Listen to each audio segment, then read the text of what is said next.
Salut les amis, Chapeau Kev en ligne. Bonjour, bonsoir comme d'habitude. Je sais pas quand vous regarderez la vidéo ou simplement si vous allez la regarder.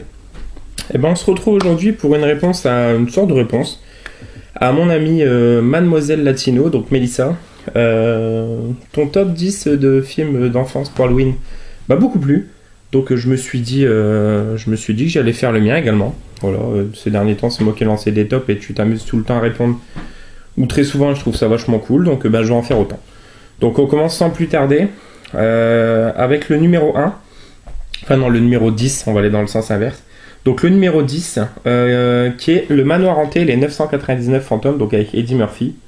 Voilà, qui est une comédie fort sympathique des studios Disney, une comédie qui s'est fait pas mal taper dessus quand même à sa sortie, et puis même encore maintenant. En fait, Eddie Murphy et sa famille vont visiter un manoir, qu'ils vont trouver fort cool, machin et tout. Et dès le premier soir, en fait, tout va se mettre à déconner. Il y a une espèce de malédiction en fait, qui réveille des fantômes, des esprits, tout ça. Et il va devoir affronter un petit peu toutes sortes de personnages délourés et loufoques. Donc voilà, c'est fort sympathique. Hein. Ça se regarde très très bien pour Halloween. Il n'y a pas trop de trucs qui font vraiment peur. Donc pour les enfants, c'est bien. C'est Disney de toute façon. Donc, Et on retrouve également Jennifer Tilly par exemple dedans. Donc Jennifer Tilly, elle est très familière pour nous, fan des Chucky. Voilà, c'est la nana qui est dans la saga Chucky entre autres. Donc voilà, Le Manoir Hanté, les 999 fantômes en numéro 10. Et le numéro 9, eh ben pareil, c'est un film qui va parler à beaucoup d'entre nous. Si je vous dis Freddie Prinze Jr., Sarah Michelle Gellar, Rowan Atkinson, je crois c'est pour la voix du chien, je sais plus. Rowan Atkinson, bref, c'est Scooby-Doo, hein, Scooby-Doo le film. Voilà, adapté du célèbre dessin animé, célébrissime. Donc quoi de mieux que ce film pour faire surgir une bande de monstres en fait. Hein. Donc l'équipe de Fred, Daphné, Vera et Scooby, qui sont... c'est des sortes de détectives et, qui combattent, enfin qui cherchent des monstres en gros. Et c'est fort cool et pour Halloween, je me souviens qu'il est passé pas mal à la télé avant. Donc, et le rôle de Scooby est joué par Matthew Lillard qu'on retrouve dans la saga Scream entre autres, hein. Matthew Lillard c'est lui. Voilà. Donc Scooby-Doo en numéro 9. Vraiment un bon souvenir de gosse ce film. Donc voilà. Et pour le numéro 8, on va se rejoindre un petit peu Mel. Je sais plus si tu as présenté le premier, mais je sais que tu as présenté Casper et Wendy, voilà, que j'aimais beaucoup mais qui m'a relativement cassé les burnes. Parce que ma plus petite sœur, dans sa tendre enfance, nous le mettait 4 à 5, voire 6 fois d'affilée par jour. Donc Desmond Maléfique, j'en avais jusque-là. Mais moi, voilà, plus jeune, j'avais cette VHS que j'ai retrouvée il y a pas longtemps, donc j'étais très content. C'est celui-ci qui m'a marqué, entre autres. C'est Casper, l'apprenti fantôme. Donc celui-ci, en fait, ça va être juste, alors je sais plus comment il s'appelle le petit garçon, Chris, voilà, qui est un joueur, je crois, de baseball, et qui a des difficultés avec son père, qui est pas proche de son père et tout. Et qui va qui va rencontrer sur Casper, qui va l'aider un petit peu à s'ouvrir au monde, machin, tout ça. Et en même temps, il y a l'arrivée de Crapule et Grognon, donc les deux fantômes verts maléfiques un petit peu là. Et on va retrouver les trois Crado Bouffi, et je sais plus comment s'appelle le troisième. Et voilà, c'est fort sympathique. Alors je sais qu'en DVD, il est très dur à trouver. J'ai été tombé une fois dessus, à 12€ en cash, mes couilles. Donc voilà, Casper l'apprenti fantôme. Si vous l'avez pas vu, je vous le conseille fortement. Donc en numéro 8. Et on passe au numéro 7. Alors là, c'est pour enfants, mais on va dire plus pour ados. Voilà un film qui nous a beaucoup marqué dans les années 90 et qui nous a beaucoup fait triper. Ouais, vraiment quand même plus pour les ados, je dirais pour les 12-13 ans par exemple. Donc c'est La Main qui tue. Hein, voilà, La Main qui tue, très sympathique. Avec, alors je sais plus au casting, je crois qu'il y avait Shannon Elizabeth, j'arrive plus à voir. Mais j'ai souvenir de Shannon Elizabeth, je crois. C'est possible. Je sais plus. Enfin bref, voilà. On a tous aimé ce film. Pareil, un groupe de jeunes. Je vais vous lire le pitch, je me rappelle plus. Ça fait longtemps que je l'ai pas vu. Trop occupé pour exécuter tous ces obscurs petits travaux, le diable se manquette d'un associé dans le crime. Il finit par trouver Anton, un jeune mollasson de 17 ans, qui il prête sa main. Le matin d'Halloween, Anton découvre qu'il se passe des choses bizarres. Ses parents sont transformés en décoration d'Halloween. Décapité, l'une de ses mains manifeste des tendances meurtrières incontrôlables. Voilà, La Main qui tue, vraiment excellent, très fun. Et voilà, film que je possède également en VHS et idéal pour une soirée Halloween ou pour le mois d'Halloween. Donc ça, c'était le numéro 7. Et en numéro 6, on se retrouve également, Mélissa, Le Petit Vampire, voilà, avec Jonathan Lipnicki. Film qui m'a beaucoup marqué enfant, que j'ai dû voir une bonne dizaine de fois. Je suis en train de regarder, il y a qui d'autre au casting? Jonathan Lipnicki, Jim Carter. Ouais, c'est pas des noms vraiment connus. Mais je sais qu'il y a un vampire, je crois que c'est celui qui joue le père, qui a une tête connue, qui me dit vaguement quelque chose, mais je sais plus dans quoi il joue. Et voilà, un très très très beau film. Je suis un peu d'accord avec toi, les effets ont un peu mal vieilli, mais voilà, là c'est vraiment la fibre nostalgique qui parle il est toujours aussi touchant ce film, et voilà, on prend plaisir à retrouver le petit bout qu'on voit dans Stuart Little, quoi. Donc le Petit Vampire, pareil, si vous ne l'avez pas vu, je peux que vous le conseiller également comme Mel. Donc voilà, numéro 6. Et numéro 5, on passe sur l'association Tim Burton Henry Selick. Voilà, donc c'est de la part Henry Selick, c'est Coraline. Alors Coraline, en fait, c'est quoi? C'est une petite fille qui a deux parents qui sont assez distants de lui, d'elle. Une maman qui est pas à son écoute et un papa qui est beaucoup sur son travail, l'ordinateur, tout ça. Et elle va découvrir un monde parallèle dans lequel ses parents ont des boutons dans les yeux, mais en fait sont en version idéalisée où dans le monde tout est merveilleux, c'est des bonbons dans le jardin, c'est des couleurs de partout, voilà.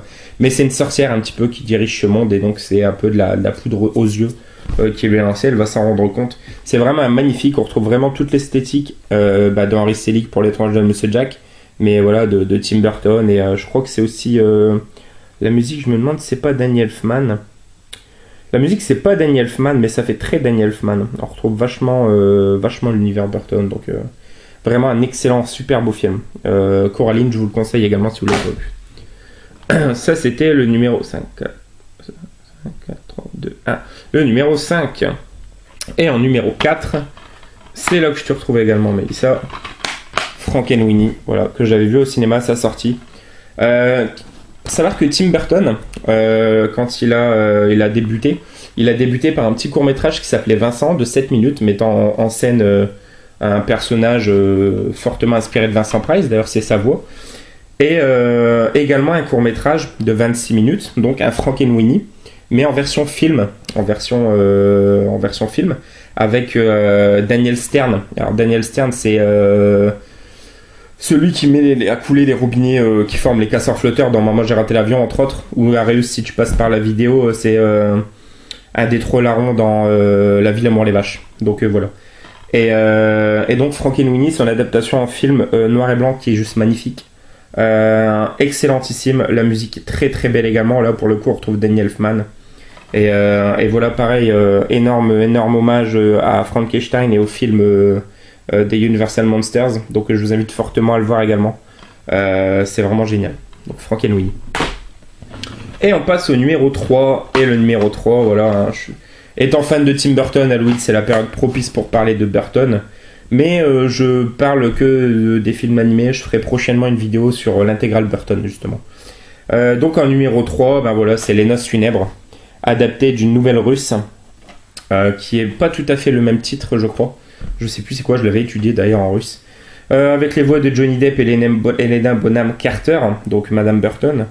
Alors, le Noces Funèbres, c'est quoi? C'est simplement, en fait, on a l'opposition entre le monde des vivants et le monde des morts, et que le monde des morts est plus vivant que le monde des vivants. Donc, voilà, c'est un petit peu bordel. Victor Von Dort, qui est donc le personnage joué par Johnny Depp, va devoir épouser, contraint et forcé, en gros, pour histoire de famille et d'argent, la jeune Victoria, je crois que c'est Victoria, c'est Victor et Victoria, je sais plus, ouais, Victoria, bien sûr. Victoria, donc elle. Mais en fait, au moment où il va vouloir faire ses déclarations, machin, tout ça, il va pas y réussir. Il va s'entraîner, il va le faire en forêt, il va déclencher quelque chose que je vous invite à voir si vous n'avez pas vu le film. Donc vraiment un très très très beau dessin animé. Justement le côté le parallèle entre mort vivant et que justement les rôles sont inversés. Je trouve ça excellent. Et il est magnifique, vraiment magnifique. Donc je vous invite très fortement à le voir, en très belle musique également. Donc voilà, en numéro 2, pour le top 2, là c'est pas un Tim Burton, mais c'est un des films qui m'a le plus marqué dans mon enfance, que je connais vraiment par cœur, que j'ai dû voir énormément de fois, avec Bill Pullman et Christina Ricci. Donc c'est le premier Casper, voilà, que je trouve juste magnifique.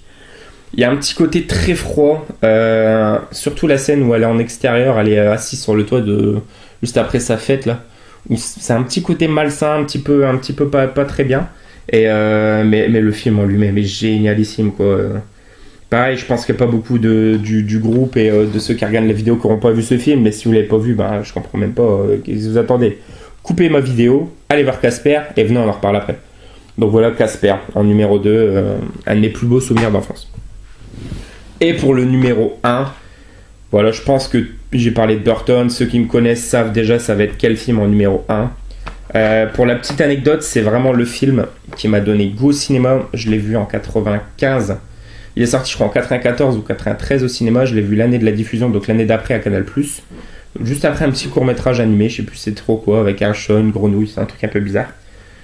Et j'ai eu la révélation L'étrange Noël de Monsieur Jack. Et ça m'a vraiment donné goût au cinéma depuis ce jour-là.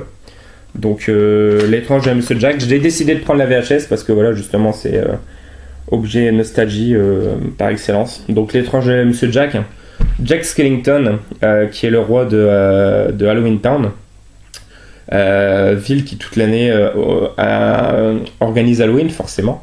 Mais voilà, il commence un petit peu à se lasser, il en a un petit peu marre tous les années, il y a les éloges, les louanges, les machins, tout ça.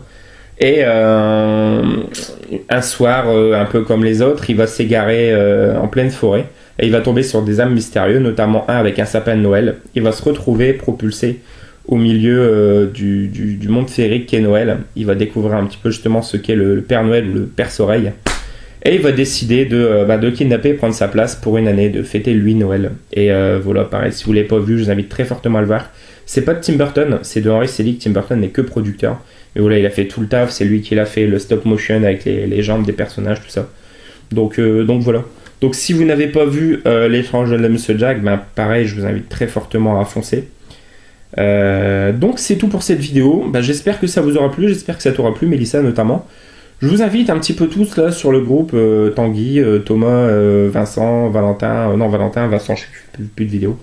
Partagez un petit peu, faire le vôtre ou ne serait-ce qu'en commentaire, mais dire un petit peu vos 10 films Halloween d'enfance que vous trouvez. Et je sais Mélissa que tu as prévu de faire un top 10 également là, des films d'Halloween mais pour adultes. Bah moi je vais faire un top 31. Ouais, 31 octobre, voilà, je vais faire un top 31. Les 31 films d'horreur que j'ai vus depuis ma plus jeune enfance qui m'ont le plus marqué. Et voilà, je vais vous en parler brièvement. Donc ce sera peut-être une vidéo qui durera 31 minutes. J'essaierai de faire pour. Donc voilà les amis, j'espère que ça vous aura plu. N'hésitez pas à commenter. Et on se retrouve très bientôt. Joanne Nanif, ciao ciao.